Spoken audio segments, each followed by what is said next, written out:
Hello, everybody, and welcome back. Episode 58 of Truth or Trend. And we got a big one today, glutathione. This is one of the most commonly asked questions. And it's one of those things that there's so much social media about there. And should we be spending money on it? Should you not? We're going to break this one down. We're going to talk about some claims. We are going to pick on Gary Brecka like we always do. But like I said, he's doing just fine. We're not hurting him at all. So those of you who've never heard us before, Dr. Verzal is a expert in holistic health and nutrition and so many aspects of healing. The man has tens of thousands of hours of clinical experience and self-experimentation, and he's the author of The Headache Advantage, which is our sponsor for this episode. And I'm Dustin Strong. I'm a holistic nutritionist, and I have been studying nutrition my whole life and have had tens of thousands of hours of clinical experience as well. We want to look at what the science says and how does that hold up in real life in clinical applications, and how much of you are out there getting influenced by somebody and spending money on something that is not going to deliver what it's promising. That's what we're trying to do, is save you all from that. I am very happy to hear. I got a comment. We got a comment the other day on one of these videos.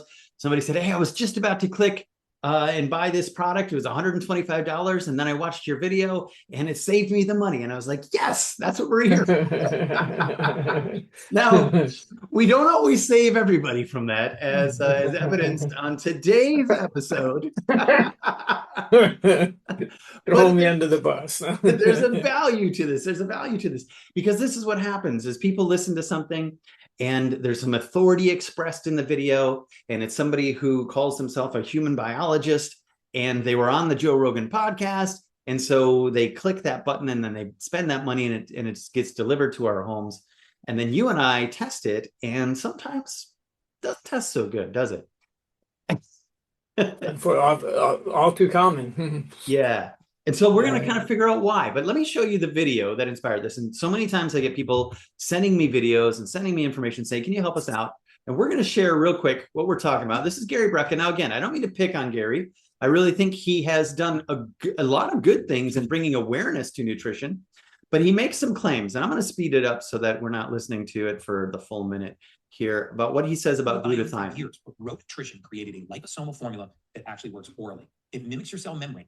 Okay, so we're going to talk about what he just said there. He said that it is liposomal and it mimics your cell membrane. Those are two things we're going to break down. So it gets absorbed directly into the bloodstream.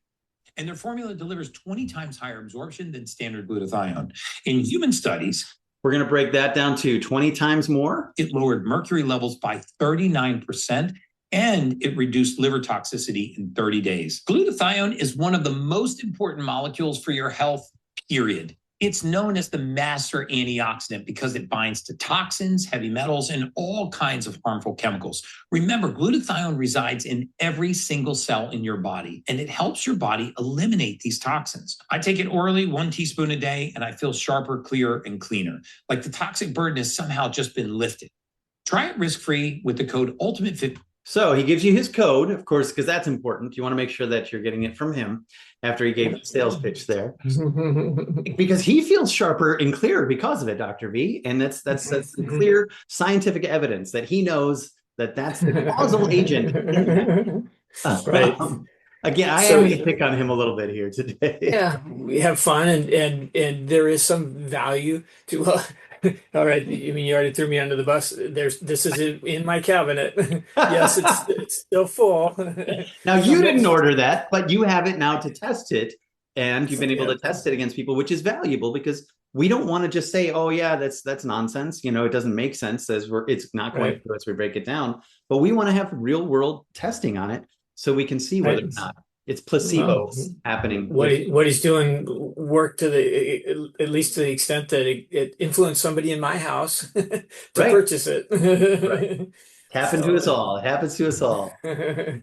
But so we promptly tested it, and it's been sitting there full in the pantry it's probably expired now, but yeah. Well, I want to break down his claims in the study, and then you and I can talk about what do we really want to do to actually get true benefit of glutathione, which is a very important thing, and we want to have a lot of it, and we want to know what's keeping us from being able to have it more than anything. So I did find the study. Here's the study. And I do want to point out really quickly here that this clinical study was done on 7 healthy individuals, is what it says. So how many people do we actually need to have a statistical significance in a study? It's got to be at least 40 people, right? I think that's the number. I could be wrong. I think it should be more. So we got to be careful. This is a very small sample size that they're making these claims.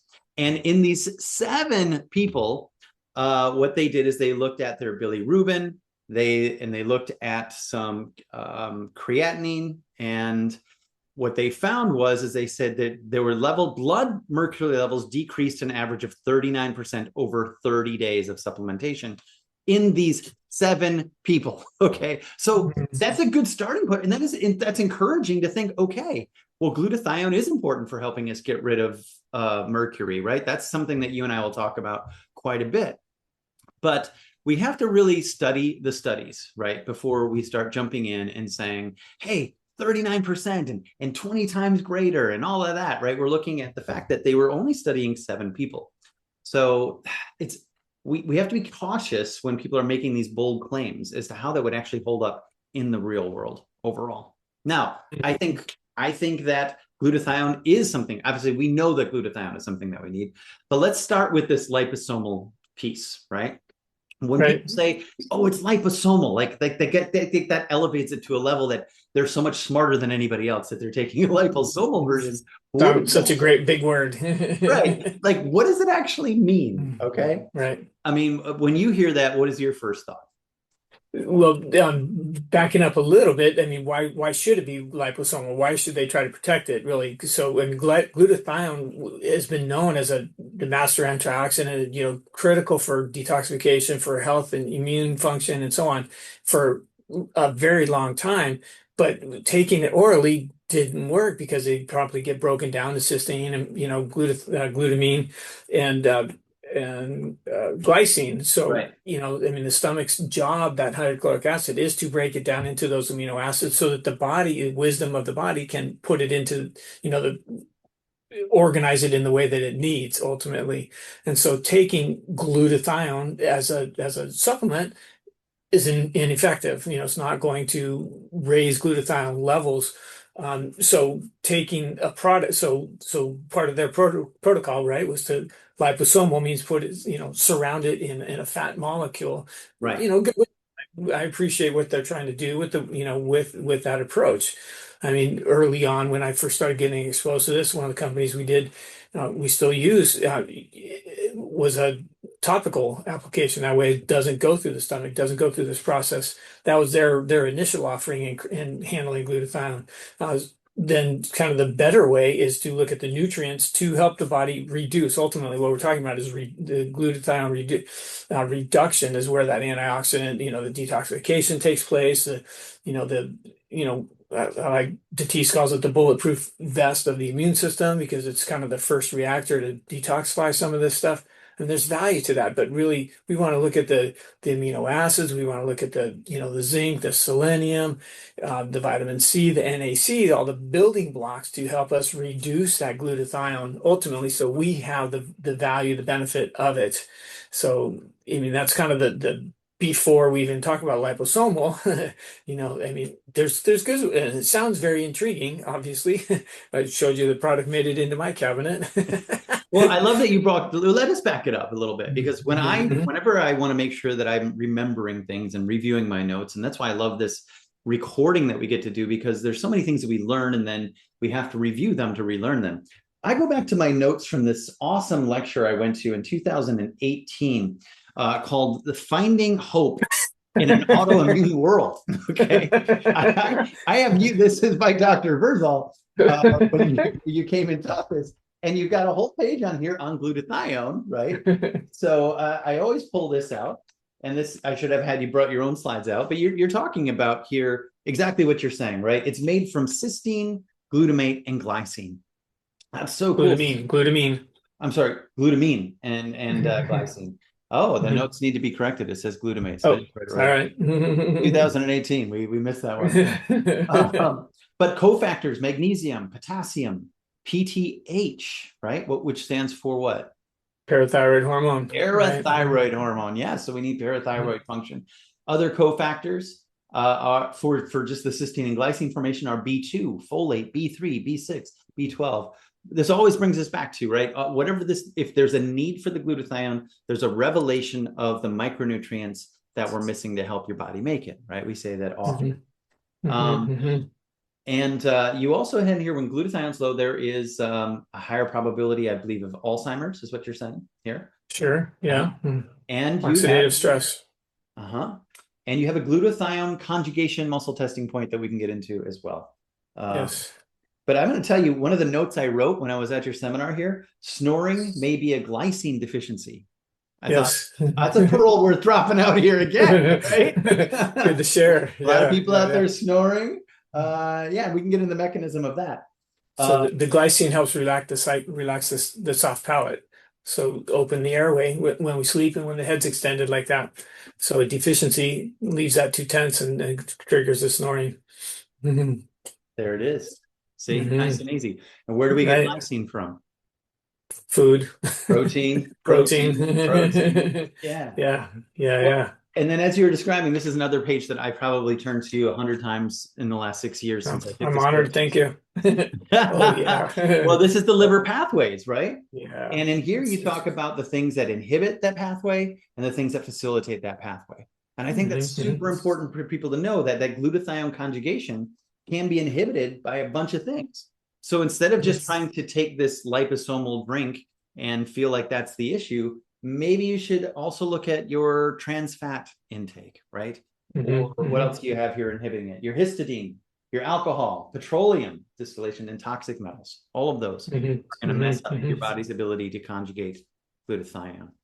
Right. So much more, it's such a greater revelation to think about it that way versus just Mhm. drinking this drink that because it's liposomal should be helping you, right? Right, right. His platform is good. I mean, there's good wisdom in there, but yeah, it's always better to look further upstream. You know, why is the body not making it? I mean, you listed the B2, you listed a whole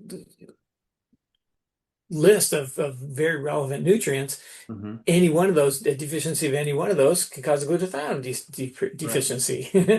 Yeah. So Right. right? So, I mean, again, B12 methylation we talked about, and sulfur is another very big building block for the glutathione. So then when that ties in sulfation pathway in the liver. So, that's the liver pathways, much like organs and muscles, each of those pathways can influence the other pathways. Yeah. So, if we're deficient and we have a microbe compromising sulfation, we don't have the sulfur available to drive the glutathione pathway. So it's, chicken or the egg again, which pathway even is in the liver is compromised. That's what makes it so stinking fun to be a clinician Yeah. and to figure this stuff out. It's Yeah. not just, I got into, cars as most teens do, I'm like, oh, spark and gas. That's all we need to know, okay. Boom, step on the throttle, it works. That was kind of boring, Yeah. I got into human physiology, like, ooh, there's a lot here. So Exactly. yeah. Well, So and I go think the ahead. point that I want to just kind of reiterate is like we say many times, there are no free lunches in biology. So if you Mhm. are getting a glutathione IV or if you're taking it, you're missing the opportunity of identifying all of the nutrients that should be there. And it's going to turn up as a problem somewhere else. Just taking glutathione isn't going to fix that. It's not going to fix the deficiency that created the glutathione. That's the piece I want people to take home with this, because Mhm. you're basically kind of masking a deficiency that will show up in another way, and then you're going to be out in the dark, right? You're going to be like, wait, the glutathione's not working anymore. Well, it's Mhm. because you didn't Mhm. support all the pathways with actual Mhm. nutrition, because Right. we're not meant to. There's no river of glutathione that we're supposed to be drinking because our stomach will break it down into the amino Mhm. acids, Right, right? three amino acids. Yeah, right, right, right, right. I mean, that's such a great point. I mean, just look at selenium alone, right? You Yeah. try to take glutathione to compensate for the fact that ultimately it was a selenium deficiency, major mineral to help make reduce the glutathione.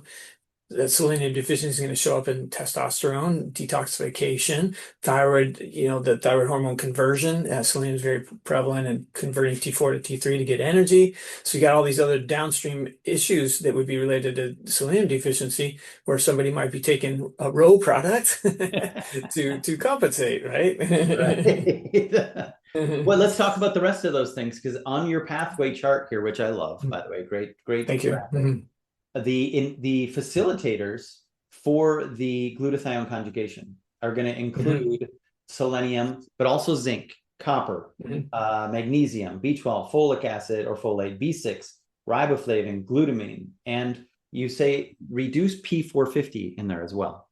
Explain that a little bit more for everybody.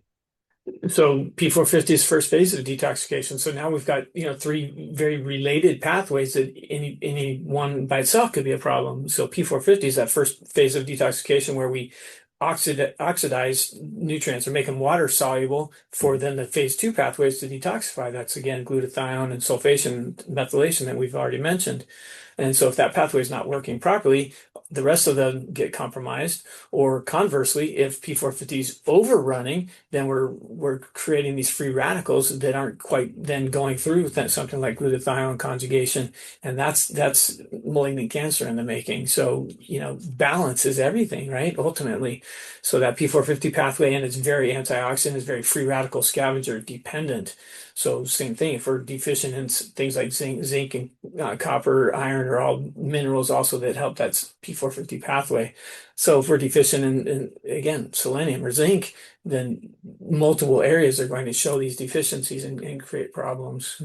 Definitely. Yeah. So that's just it. It's there. We think we can just push one lever and we forget that there's like a gazillion levers in the body that if you let the body do it and support it, it's going to be a totally different thing.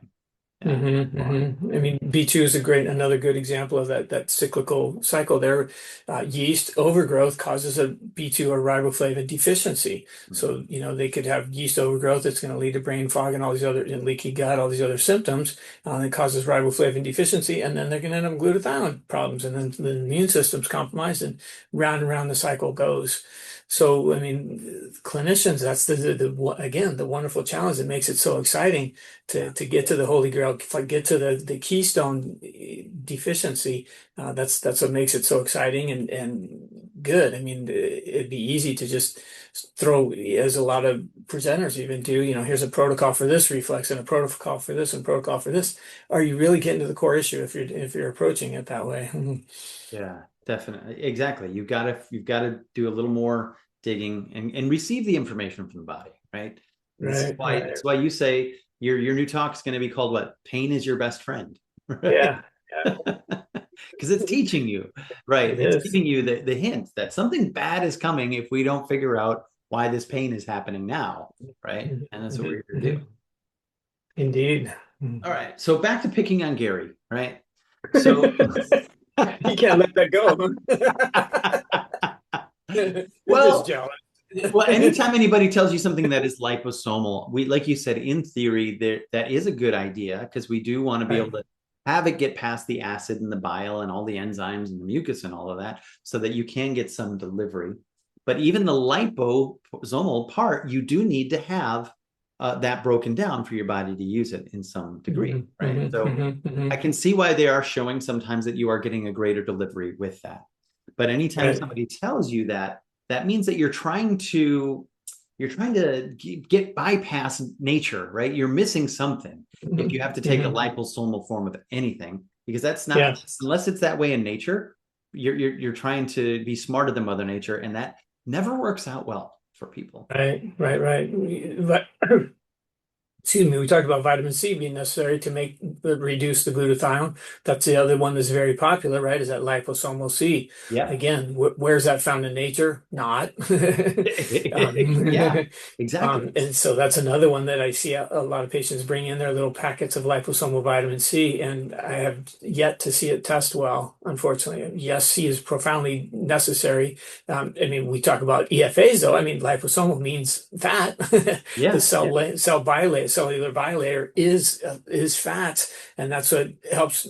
So having those good fats helps prevent against viruses and things like that. That's all very good, and the nutrient transport across that liposomal bilayer of the cells. I mean, we talk about it all, every podcast. Everybody's deficient in omega-3s, so Right. maybe there's some value getting some omega-3s in with it. Yeah, But, yeah. there's the lipo part of it. But yeah, we need the stomach, we need the bile to metabolize these things and get any kind of value out of it. Yeah, yeah. So yeah, that's a good, because I think that's one that people get kind of they accept that it's better when they say liposomal. But I want to push back against that a little bit, like you said, and it doesn't test better, right? So that is it's a good idea, but I'm not sure that it's actually the way that our bodies were intended to get a lot of nutrients. So let's pick on this phrase, mimics your cell membrane, right? So Right. again, these are marketing terms. It is mostly marketing shorthand, right? When we hear that. Right. So liposomes, yeah, sure, they resemble cell membranes because both are built from phospholipid bilayers, but resemblance is not the same as fusion directly into your cells, right? So we have to be careful when people are saying things like that. You know, it doesn't mean it's going to directly enter the blood, just because it's the same thing. And again, we have to look at the way that nature created us and the way that we're supposed to get these things naturally to kind of bypass that. So yeah, just to again go at these claims that it's 20 times higher absorption claim. Again, it was from a very small study, and what they were looking at is not something that I have confidence. But let's talk a little bit about this mercury claim, because you and I've talked a lot about mercury. Definitely get a lot of exposures to mercury through amalgam fillings. We get exposure to it through potentially eating lots of tuna, bigger fish. What are other ways that people are getting exposed to mercury? Immunizations, unfortunately. Back in the 90s, they reduced the mercury levels in immunizations and added aluminum. So now we get a divalent. We get two toxic metals in there with it, which heaps onto the coals. Unfortunately, makes it worse. So yeah, unfortunately, immunizations. The thimerosal was a big deal there. And it's tough one to overcome. We just talked about Guillain-Barré with the last episode. Yeah. And the toxins that were in a vaccine. So that's a biggie, unfortunately. They've changed with the COVID vax. Now there's graphene oxide, slightly different cell phone antenna material instead of aluminum and mercury. I digress a little bit, but anyway, immunization is another source, unfortunately, of injecting it directly into the blood. If we're talking about mercury, I always need to throw out the fact that if you're looking at doing TMPS or push to try to get these metals out, often it will show lower in the blood, but it gets deposited in the brain in the process. Thank you. I was just going to say, lowering blood mercury is not the same as proving improved total mercury clearance in the body, just because it's lower. And that's what, again, about this study that I'm not crazy about, is that they looked at that it reduced the blood mercury, but like you just said, toxicology literature warns that the shifts in this can put it somewhere else in the body. So again, that's a weird claim, but boom, he says it right out there, 39% lower. Okay, but where'd it go? Right? Did it actually leave the body? Right? That's what we want to know. Okay. Right. No, left the body, deposited in the brain. Hey. Yeah, because the brain's not part of the body. Right? Oh man. So I guess what the takeaway here for the listener right now is, if you have a high exposure to mercury, if you've had amalgam fillings, if you've had vaccinations that where mercury was a carrier, if you've eaten a lot of tuna, perhaps your body's ability to maintain levels of glutathione are being challenged, right? Your body needs more resources to be able to help detoxify it the way that our bodies were intended to detoxify it. So what are some other things that those people who are concerned about mercury exposure, obviously we just talked about all these nutrients, right? Making sure that, can we break it down and make it super simple for them? What are some of the top things that you reach for to help somebody facilitate the clearance of mercury? Yeah, so predominantly toxic metals are detoxed through methylation. So we want to facilitate the methylation process. Both glutathione and methylation are massively B12 dependent. That is the methyl donor for both pathways. So that's a lot of how we're going to facilitate that. So beyond that, herbs like milk thistle is an amazing one to help the body reduce the glutathione properly, to facilitate methylation, to facilitate liver regeneration, as well as facilitating the detoxification process. So, and take it at bedtime, because that's the liver does most of its detoxification between 1 and 3 in the morning, on the acupuncture 24-hour clock. So most of these products, if we're trying to facilitate these liver detox pathways, I'm taking it at bedtime as we're going to bed. So on and on, there's, turmeric is also another one that is shown to facilitate or upregulate the production of glutathione and methylation as well. So those are, excuse me, great ones. And also we're talking about the detoxification, man, sorry. But the other one is the immune system, right? The reduction, the free radical scavenging that takes place from glutathione is activating, especially against viruses, and keeping the immune system functioning.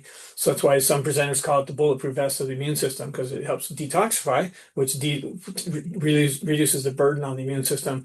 But then we're upregulating this reduction process that mops up, if you will, damage from excess sun exposure, from the toxins, from pathogens, viruses that we inhale or breathe, and that sort of stuff. So profound effects. Oh, without a doubt. And as you keep saying antioxidants, I keep hearing Mark Anderson's voice in my head. He talks about balancing the body, right, at a cellular level, as opposed to this antioxidant. And that's a whole other conversation for us to get into. But yeah, the other things about mercury detox, so that I wanted to remind everybody of that has listened before, because we did an episode on tattoos that really talked a lot about this. But some of the things that we have to remember, though, is the part of our physiology that gets beat up when we get hit by these heavy metals as well, right? And that's the parotid glands. For a lot of people listening, I know that there's a lot of practitioners out there who are learning more about specifically the protomorphogens and standard process. I would be remiss if I didn't mention parotid PMG for those individuals who are concerned about high levels of mercury. It's one that I do have to take quite regularly, because I still have, from my childhood, in my wisdom teeth, and I haven't gotten those taken out yet, some amalgam.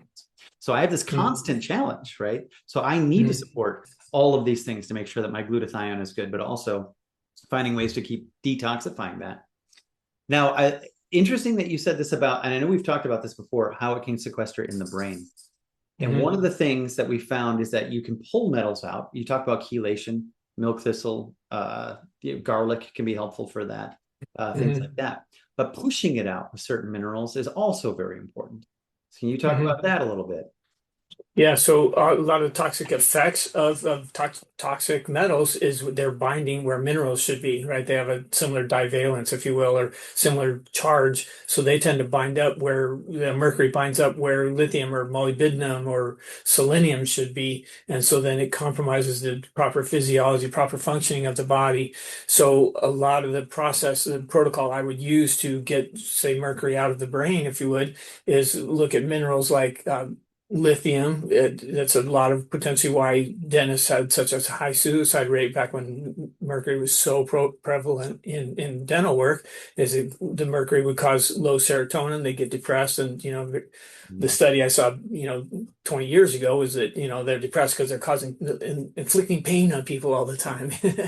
But inflicting pain while breathing mercury all day long is causing low serotonin. Not such a good protocol. So yes, as we're looking at things like milk thistle or to detoxify the liver, I'm also looking at saturating the tissues with the minerals that are being displaced or would have been displaced by the toxic metal. So again, that's often lithium, molybdenum, selenium are a couple of heavy hitters. Lithium seems to be a direct correlation with mercury. So often if I'm trying to get mercury, especially out of the brain, I'm going to saturate that person with either Great Minds lithium or, a good lithium source to move that out of the brain. Yeah, whichever one is working for that person individually. Iodine I'd put on that list too, is something that's going to be important. Right. Nice. But you mentioned we've talked about this before. Molybdenum, I think is how you say it. And what are some sources that we can help provide people with from a supplemental standpoint? Anything that has liver in it probably is going to have some small sources of it, right? Right. So Right. things like Cataplex B core would be a good option, because the number one ingredient is liver. But there's a lot of products that have liver in it, and this is one of the reasons that people get so much value, I think, from eating liver, right? Is they get nutrients that are needed to help facilitate all of these pathways, right? Yeah.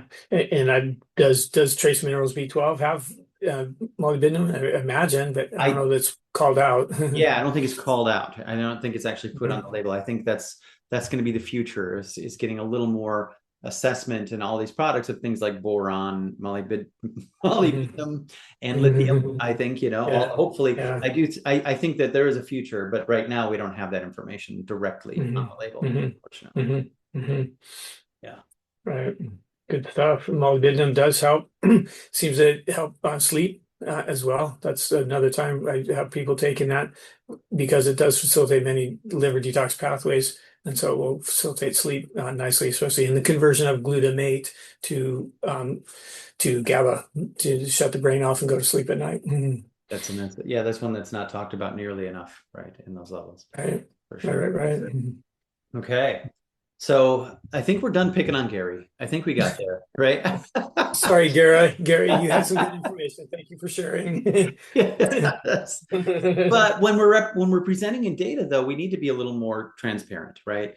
39% reduction does not, like we said, equate to the fact that it's been cleared from the body. That's really important for people to know, because it's a little misleading to say that, right? Because that's the assumption that's there. Saying things, like it reduced liver toxicity. I mean, this is the part I kind of would challenge most strongly as well, because he actually says that, because in this report here, liver toxicity seems to refer to bilirubin. Now that's interesting, right? As well, which the author called a marker of liver health. Okay. They report bilirubin was lower in 3 of the 4 participants and unchanged in 1. So that is a much narrower and softer finding than reduced liver toxicity. I mean, bilirubin, reflect liver or bile flow issues, but it's not the standard broad shorthand for liver injury, right? So again, I'm challenging these things because I think that a lot of times marketing gets out of control and they're making these broad statements. So when we talk about liver toxicity, we're thinking of what, like ALT, AST, ALP, GGT. There's so many others that we would be thinking about. So a decrease in bilirubin in a tiny uncontrolled sample does not establish that this reduced liver toxicity, in my opinion, either. So and even AST, ALT, as I understand it, needs to be almost 30% pathology in the liver for those numbers to really start bumping up over the 30 that we talked about on the last episode.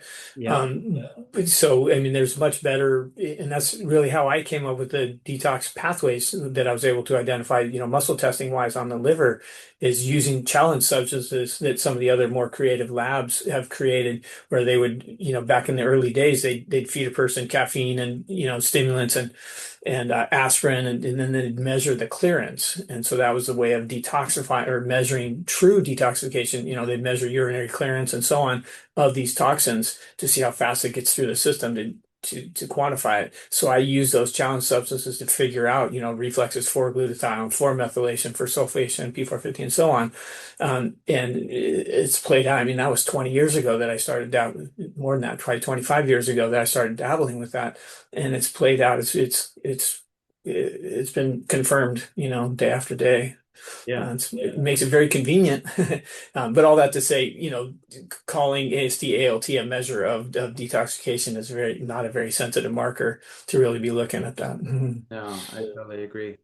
So I guess what I'm trying to get at the end of this is what I'm trying to say is, when I hear this, I even go, ooh, I want to reduce mercury 39% in my blood. And that sounds good. I want this to happen. And I'm sure people, when they hear that, that's what their initial instinct is.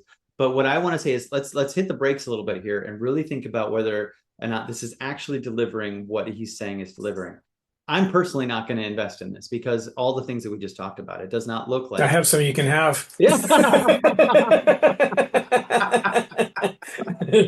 Keep testing people. Maybe someday, right? You'll get somebody and the placebo works because they watch marketing on it. That'll help them feel better.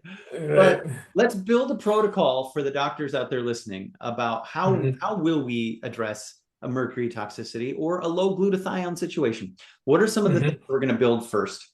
And I forgot to mention earlier the GI adsorb, right? An adsorbent clay that will help to bind to the heavy metals and help you eliminate them, right? So they don't go to your brain, actually processed out through the bowels and the bladder. That's one that I definitely use a lot with heavy metal toxicity as well, because I made the mistake decades ago when I first learned about having a heavy metal toxicity and taking parotid PMG. I just took it by itself without any chelators, and I felt rough for about 20 minutes, right? Sweats and like hot and like sick to my stomach until I went to the bathroom and eliminated. And then that all went away. Okay. So I was like, I needed something to help bind that so that as I mobilize these heavy metals, I just don't feel wretched until I eliminate. Yeah. Right. So the other time to consider that is parasites tend to hang on to toxic metals, right? And have liberate toxins as we're killing those parasites. So that's the other time I'd be adding glutathione recycler. So if we're trying to eliminate metals or kill parasites, which sometimes is simultaneous, then that's where the binder comes in. And that's another one that I typically would recommend taking at bedtime, so that then that's getting into the intestines right about the time, 5 to 7 a.m. is when the colon does, if you're going to poop one time a day, it's usually right when you wake up. So that's when the colon's doing a lot of its detox at time. So probiotics and things like binders, typically I would be recommending timing wise at bedtime. Yeah. Excellent. Yeah, that's my habit for sure. And you can take the parotid PMG with that before bed as well. Yeah, sure. Because it's underneath the stomach. So you could do those two together. Protocols, you'd asked about, protocols. So it starts with what are the toxins? What's the toxic burden? Where's it coming from? So, in general, palm down is adding to the body. Palm up is taking away from the body. So if I'm using what I call the nutritional finger, which is the third digit, if I'm doing that, I would do that palm down over the glutathione reflex and look at, is it is it fluoride? Is it mercury? What is stressing that pathway? So the protocol needs to start with, what do we need to cut out? What do we need to get out of the system? And then how are we going to do that? That would be the palm up, where we'd ask, do we need a GI adsorb? Do we need a milk thistle? Do we need, methionine source? Do we need to facilitate gut bacteria to help it produce B12 as a methyl donor? So all these things come into play to facilitate the pathway. So yes, it looks at B12. We look at vitamin C.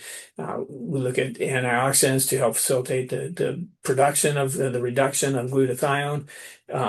NAC sometimes fits in there, on and on. There's almost infinite possibilities really with this. B2 is a biggie. We mentioned the calming, B vitamin of riboflavin. That's nice, helps lower, but we take the whole picture, whole person into play. If they have high blood pressure, I might lean into, riboflavin sooner because it's more of a vasorelaxer. If they have, brown spots, aging spots, hormone issues, then I'm going to lean into B12 sooner because that's a methyl donor. It's going to facilitate the methylation pathway. So building a protocol around what's relevant for the patient is the art and fun of healthcare. But if you're not a muscle tester, where can we help these people start, right? If they want to make sure that their body is supported in its ability to make glutathione, we have to, of course, make sure that the big pieces are there first, right? The amino acids. And we always start with that. And one of the ways that you can do that is with an amino acid supplement, even like ProtoFood is going to give you all your aminos, just to ensure that it's there, and your body needs those in spades. But it could be a digestion issue that's keeping you from getting your amino acids well, or you're not eating enough protein. We also want to make sure that those pieces are there as well to help facilitate. And that's a step that I think often gets skipped, is the assumption that all the amino acids are there to make the glutathione and have enough glutathione available for all of that. Right. Signs of amino acid deficiency. The body produces ammonia if we're to break the body down if we're protein deficient, and ammonia is a neurotoxin, so it's going to set up depression, malaise, lack of motivation. I mean, I experienced this years ago before I started bringing shakes to work as my lunch break. I drink a protein shake with blended up vegetables and good fats and all that sort of protein in it. When I was not doing that, I was coming home protein deficient. And I'm like, okay, I'm home early today. That I can get things done. I'm like, I sit on the couch with my tongue hanging out because I was completely unmotivated. And I ultimately realized that protein deficiency was ultimately neurotoxic for the brain. So that's the signs of protein deficiency. The other massive part for glutathione reduction is the antioxidant needs. So signs, symptoms of antioxidant deficiency, the sighing frequently, wanting windows Mm, open, feeling mm. oxygen starved, chemically sensitive. These are signs and symptoms that a person might be aging, accelerated aging. These are all signs and symptoms that the cancer. These are all signs and symptoms potentially that they're antioxidant deficient. So we take that into play as we're come out with a protocol specifically for that patient. Mhm. And some of the top things that you'd reach for to help with oxidative stress for an individual, obviously beyond omega-3s, which is very important. But Mhm. when you say antioxidants, you use things like Vitanox, Herbavital. Yep. What are some of your OPC other top ones? OPC synergy when we're trying to, Mm, OPC synergy seems to have kind of an affinity for the brain. yep. Cataplex ACP, I use Cataplex ACP is very nice for altitude sickness and, which is Mhm. another sign of antioxidant deficiency. Another really good one, eating the vegetables. And so the products that we all just mentioned are very balanced. They're amphoteric. They're going to be helpful. Whereas if somebody, is taking 5,000 milligrams of vitamin C, or so, crazy vitamin A, synthetic vitamin A doses, then we have that potential of upregulating the P450 pathway and opening the door for cancer, malignant cancers. So again, balance nature, Right. respect God's creation in the Uh, way that the body functions. Another really good argument against taking high doses of ascorbic acid and vitamin C, which I've mentioned to people Mhm. many times, that actually Right. is very dangerous, or high doses of just straight beta carotene, which is what mostly people think of when they think of vitamin A, and that's not how it occurs in nature. So that's a Mhm. really good reminder. Absolutely. But the Cataplex ACP that you talked about is a whole food version of it. So you are getting the whole balance piece when you're doing it that way. Yeah. Yes, yes, yes. Okay. Great So point. we're running out of time here, but I think we Mhm. covered it. If we didn't, please leave a comment below. Please ask some more questions. I'm sure there are other marketed things out there that we keep getting people asking us about. This product, that product. We're happy to break it down and help you understand that there is definitely a better way to do it. And maybe is somebody taking glutathione? Are they getting some benefit from it? Potentially, you may be getting some benefit from it. Somebody Yeah. might. What can we learn Um, from it? Mhm. Yes, but learn from it exactly and support the Mhm. whole thing and make sure that we're getting all the things that the body needs to maintain all of the pathways and not just skipping over some and going straight to the glutathione piece overall. Mhm. Mhm. Mhm. All right, Dr. V, last thoughts for everybody before we let them go? Glutathione is a powerful molecule. The reduction of it is so profound. That's why there's so much marketing, so many products aimed at it. Taking it as a supplement doesn't work, unfortunately, because of the stomach's function. But look with a logical eye, look at, what is it. As I study pathways in the body, when I can get to okay, I understand why God put this in there, how this works, what the feedback loop is for us. Yeah. Look at the big picture when you get exposed to these influencers Yeah. as we go. And I forgot, I meant to say this earlier as we were talking about this. We were talking about the proteins it's made from. It also made me think of methionine as an amino acid that needs to be a part of this because how methionine, after getting a methyl donor, and it gets down to homocysteine, homocysteine is what we're converting down to glutathione. So I do want to remind everybody too, B6 is on there for a very important reason because that pathway from homocysteine down to glutathione is heavily B6 dependent. And it's a hugely missing nutrient for a lot of people. So that's another We're way. trying to wrap this up, and you throw homocysteine into the equation. Stay here. Well, We go. We're going to go for another 2 hours.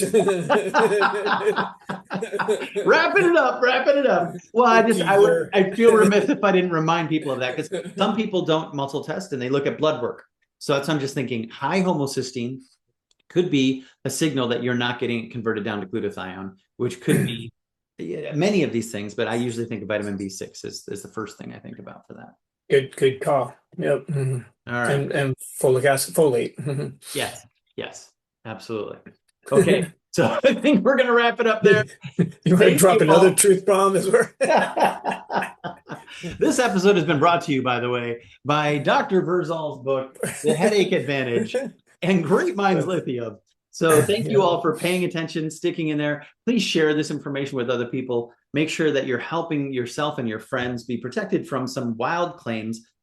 Okay, I'm going to call them wild. They're a little bit wild, those claims that he was making on there after looking at it. And save your money for real whole food solutions and keep listening so we can keep breaking them down for you. on the share front, even I am sharing these podcasts. I've got 2 family members with coronary calcium score issues. And so I've been sharing that podcast with those family members saying, here's the easy answer. Just listen to this podcast. Hey, I share them with myself to remind myself. Right. All right. Thanks everybody for listening. Share. We appreciate your support.